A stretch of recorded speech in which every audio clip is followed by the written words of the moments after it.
জয় মা ষষ্ঠী। নমস্কার বন্ধুরা, আজ জামাই ষষ্ঠী তথা অরণ্য ষষ্ঠী। নাম জামাই ষষ্ঠী হলেও জ্যৈষ্ঠ শুক্লপক্ষের এই ষষ্ঠী তিথি সকল সন্তানের মায়েরা সন্তানের দীর্ঘায়ু মঙ্গল কামনায় পালন করে থাকেন। এই ষষ্ঠী অরণ্য ষষ্ঠী নামেও প্রসিদ্ধ। তাই সন্তানের মঙ্গল কামনায় আজকের এই দিনে একটিবার অন্তত শ্রবণ করুন মা ষষ্ঠীর জ্যৈষ্ঠ মাসের অরণ্য ষষ্ঠী তথা জামাই ষষ্ঠীর ব্রত কথা। এক ব্রাহ্মণীর 3 ছেলে আর 3 বউ ছিল। এই 3 বউয়ের মধ্যে ছোট বউয়ের খাবার জিনিসের ওপর খুব লোভ ছিল। ঘরের খাবার জিনিস সে নিজে চুরি করে খেত আর সমস্ত দোষ চাপিয়ে দিত বাড়ির পোষা একটা কালো বেড়ালের ওপর। বেড়ালটা ছিল মা ষষ্ঠীর বাহন। সে রোজ গিয়ে মা ষষ্ঠীকে এই চুরি করে খাবার সব কথা কিন্তু বলে দিত, কিন্তু ছোট বউ নিজের দোষ কখনো স্বীকার করত না।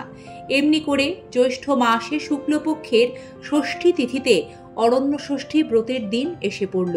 ব্রাহ্মণী ব্রত করবে, বাড়িতে হবে আনন্দ উৎসব। ব্রাহ্মণী পুজোর জন্য নিজের হাতে পায়েস, মিষ্টি, ক্ষীর ও নাড়ু তৈরি করলো এবং ছোট বউকে বলল, বৌমা আমি স্নানটা সেরে আসি, তুমি ততক্ষণ এইখানে বসো, দেখো যেন বেড়ালটা কোনো জিনিসে মুখ না দেয়। ব্রাহ্মণী চলে গেল স্নান করতে। এদিকে এই সব ভালো ভালো খাবার দেখে ছোট বউ আর লোভ সামলাতে পারল না। মিষ্টি, ক্ষীর, পায়েস, দই যা পারলো তাড়াতাড়ি খেয়ে নিল আর একটু দই নিয়ে কালো বেড়ালটার মুখে মাখিয়ে দিল। এদিকে ব্রাহ্মণী স্নান করে এসে দেখলো যে খাবারগুলো সব কে যেন খাবলে খেয়ে গেছে। ব্রাহ্মণী ছোট বউকে তখন জিজ্ঞেস করলো, ও বৌমা, পুজোর মিষ্টিগুলো কে এরকম করে খাবলে খেয়ে গেল? ছোট বউ বলল, কি জানি মা, একটু অন্যমনস্ক হয়েছিলুম, সে সময় আমার চোখে ধুলো দিয়ে বেড়ালটা সব খেয়ে নিয়েছে, ওই দেখুন না ওর মুখে সব লেগে রয়েছে। এই বলে ছোট বউ বেড়ালটাকে বেশ 2-4 ঘা দিয়ে দিল। শেষে ব্রাহ্মণী আবার সব নতুন করে জোগাড় করে পুজোর ব্যবস্থা করলো। এদিকে বেড়ালটা কাঁদতে কাঁদতে বনে চলে গেল এবং যেখানে দেবী অরণ্য ষষ্ঠী রয়েছেন তার কাছে গিয়ে সব কথা বলে দিল। সব শুনে ষষ্ঠী দেবী বললেন, আমি সব জানি, তুই কাঁদিসনি, আমি শীঘ্রই ছোট বউকে এর প্রতিফল দেব।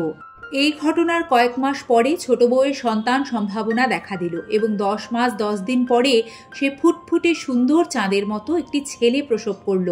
ব্রাহ্মণী নাতির মুখ দেখে খুব খুশি হলো এবং গরিবদের ডেকে দান ধ্যান করতে লাগলো। ওদিকে ছোট বউ তার ছেলেকে কোলের কাছে নিয়ে রাত্রে নিশ্চিন্ত হয়ে শুলো, কিন্তু হায়, সকালবেলা ঘুম ভাঙতে দেখলো ছেলে তার কাছে নেই।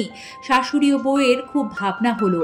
তারা বেশ কয়েকজন লোক দিয়ে চারিদিকে খোঁজাখুঁজি করতে লাগলো, কিন্তু ছেলেকে কোথাও পাওয়া গেল না। এইরকম করে ছোট বউয়ের পরপর 7টি ছেলে ও 1টি মেয়ে হলো, কিন্তু সবকটি একইভাবে হারিয়ে গেল। রাত্রিরে ছোট বউ ছেলে নিয়ে শুতো আর সকাল হলেই ছেলে পাওয়া যেত না। তখন পাড়ার সকলে বলতে লাগলো যে ছোট বউ মানুষ নয়, নিশ্চয়ই রাক্ষসী, ছেলেগুলোকে সে নিশ্চয়ই খেয়ে ফেলে। এ বউকে কিছুতেই বাড়িতে রাখা উচিত নয়, ওকে এখনই বাড়ি থেকে তাড়িয়ে দেওয়া উচিত। পাড়ার লোকের সব কথাই ছোট বউয়ের কানে গেল। সে আর সহ্য করতে পারল না, নিজেই বাড়ি ছেড়ে একদিন বনে চলে গেল।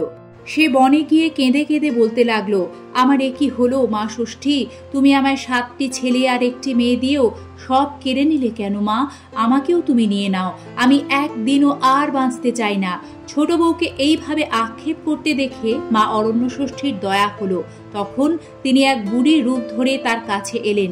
তিনি তাকে বললেন, এই বনবাদারে তুমি একলা বসে কাঁদছো কেন মা? ছোট বউ তখন সমস্ত ঘটনা মা ষষ্ঠীকে খুলে বলল। মা ষষ্ঠী তখন বললেন, ওরে বেটি, আসল কথাগুলো সব লুকিয়ে রাখলি কেন? তুই যে লুকিয়ে লুকিয়ে মাছ, দুধ, পুজোর মিষ্টি সব নিজে খেয়ে ফেলে শাশুড়ির কাছে কালো বেড়ালটার নামে দোষ দিতিস, তাতে তোর লজ্জা হতো না? সেই কারণেই আজ তোর এই দুর্দশা হয়েছে। তখন ছোট বউ বুড়ির পায়ের ওপর আছড়ে পড়ে কাঁদতে কাঁদতে বলতে লাগলো, তুমি কে মা? কেমন করে আমার সব কথা জানলে? আমায় দয়া করো, তা না হলে আমি তোমার পা ছাড়ব না।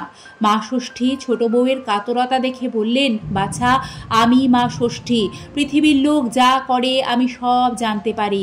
ছোট বউ তখন আবার কেঁদে বলতে লাগলো, মা আমি খুবই অন্যায় করেছি, আমার পাপের শেষ নেই। আজ যখন দয়া করে আমায় দেখা দিয়েছ তখন তুমি আমায় রক্ষে করো মা, তুমি যা বলবে আমি তাই করব। মা ষষ্ঠী তখন বললেন, দেখ পথের ধারে ওইখানে একটা মরা কালো বেড়াল পচে পড়ে রয়েছে। যদি এক হাঁড়ি দই ওই বেড়ালটার গায়ে ঢেলে দিয়ে সেই দই জিভ দিয়ে চেটে ফের হাঁড়িতে ভরতে পারিস, তবে তোর সব ছেলেমেয়ে আবার ফিরে পাবি। এই কথা শুনে ছোট বউ একটুও দেরি করলো না, এক হাঁড়ি দই এনে সেই পচা বেড়ালটার গায়ে ঢেলে দিল এবং পরে জিভ দিয়ে চেটে সমস্ত দই আবার হাঁড়িতে তুলে এনে মা ষষ্ঠীকে দেখালো। মা ষষ্ঠীও ছোট বউয়ের ছেলে মেয়েদের নিয়ে আগে থেকেই দাঁড়িয়েছিলেন। তিনি ছেলে মেয়েদের ছোট বউকে দিয়ে বললেন, এই নে তোর ছেলে মেয়ে, এই অমৃত দই দিয়ে সকলের কপালে ফোঁটা দে, আর এদের নিয়ে আনন্দে সুখে ঘরকন্যা কর। আর কখনো পুজোর জিনিস লুকিয়ে খেয়ে আমার বাহনের নামে দোষ দিস না। ছেলে মেয়েদের দূর হ, মরে যা কখনো বলবি না। অন্য কাউকে যদি বলতে শুনিস তখন মা ষষ্ঠীর দাস ষাট বলবি। এসব কথা বলে মা অরণ্য ষষ্ঠী অদৃশ্য হয়ে গেলেন। ছোট বউ তখন তার 7 ছেলে ও 1 মেয়েকে নিয়ে শ্বশুর বাড়িতে ফিরে এসে তার শাশুড়িকে প্রণাম করলো। শেষে ষষ্ঠী দেবী সব কথা শাশুড়িকে জানালো। ব্রাহ্মণী সব শুনে একেবারে অবাক হয়ে গেল। এখন নাতি নাতনিকে পেয়ে তার খুব আনন্দ হলো। ব্রাহ্মণী অল্প দিনের মধ্যে নাতি নাতনির বিয়ে দিল। পরের বছর জ্যৈষ্ঠ মাসে শুক্লপক্ষের ষষ্ঠী তিথিতে খুব জাঁকজমক করে ছোট বউ অরণ্য ষষ্ঠীর ব্রত করল এবং মেয়ে জামাইকে আনিয়ে জামাইয়ের কপালে দইয়ের ফোঁটা দিল। সেই থেকে মা অরণ্য ষষ্ঠীর মাহাত্ম্যের কথা দিকে দিকে ছড়িয়ে পড়ল। এ ব্রতকেই জামাই ষষ্ঠী বা ষষ্ঠী বাটা বলা হয়। এ ব্রতের ফল, এ ব্রত ছেলেমেয়েদের মায়েরা পালন করলে তাদের ছেলেমেয়েদের প্রভূত কল্যাণ হয়, ছেলেমেয়ে দীর্ঘায়ু হয়, মা ষষ্ঠীর কৃপায় ছেলেমেয়ের মঙ্গল হয়। জয় মা ষষ্ঠী, তোমার কৃপায় সকলের সন্তান ভালো থাকুক, মঙ্গলময় হয়ে উঠুক জগৎ সংসার। ধন্যবাদ বন্ধুরা অরণ্য ষষ্ঠী তথা জামাই ষষ্ঠীর ব্রত কথাটি শোনার জন্য।